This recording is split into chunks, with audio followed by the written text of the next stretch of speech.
Hello friends, আপনারা কেমন আছেন? আশা করছি সবাই ভালো আছেন।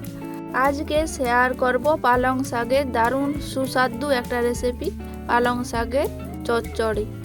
রেসিপি বানানোর জন্য আমি প্রথমে কড়াইতে পরিমাণ মতো তেল গরম করে দিয়ে দিচ্ছি কেটে রাখা আলু, সিম আর বেগুন।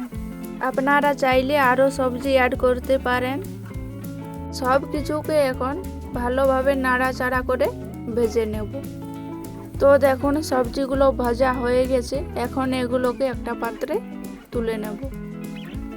সমস্ত সবজি তুলে নিয়েছি। এখন ওই কড়াইতে আরও 3 চামচ তেল গরম করে দিয়ে দিচ্ছি সামান্য পাঁচফোড়ন, একটা শুকনো লঙ্কা আর তেজপাতা টুকরো করে দিলাম। ফোড়ন থেকে সুন্দর গন্ধ ছাড়লে দিয়ে দিলাম কোচানো পেঁয়াজ আর ঝালের জন্য দিলাম 7টার মতো চেরানো কাঁচা লঙ্কা।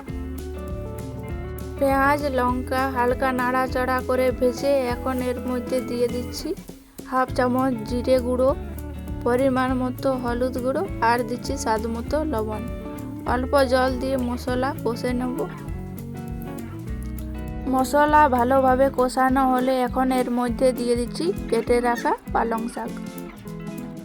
মশলার সাথে শাক ভালোভাবে মিশিয়ে নিয়ে এখন এর মধ্যে দিয়ে দিচ্ছি ভেজে রাখা আলু, বেগুন আর সিম। পাত্র ধুয়ে অল্প জলও দিলাম। এই রান্নাতে বেশি জলের প্রয়োজন নেই, শাক থেকে যে জল বেরোবে সেটা দিয়ে রান্না হয়ে যাবে। মিনিট 5 মতো ঢাকা দিয়ে রান্না করে নিয়েছি। সব কিছু খুব ভালো মতো সেদ্ধ হয়ে গেছে, তবে মাঝে একবার ঢাকা তুলে নাড়াচাড়া করে নিয়েছিলাম যাতে নিচে লেগে না যায়। সব শেষে এখন দিয়ে দিচ্ছি 1 চামচ মতো সরষের তেল। রান্নাটা আমার একদম কমপ্লিট। এখন একটা প্লেটে সার্ভ করে নেব। আশা করছি আজকের আমার এই রেসিপি আপনাদের ভীষণ ভালো লাগবে। আর ভিডিওটি যারা ইউটিউব চ্যানেল থেকে নতুন দেখছেন প্লিজ সাবস্ক্রাইব করে চ্যানেলের সাথেই থাকবেন। আর ফেসবুক পেজ থেকে দেখে থাকলে একটা লাইক দিয়ে পেজটাকে ফলো করে দিবেন।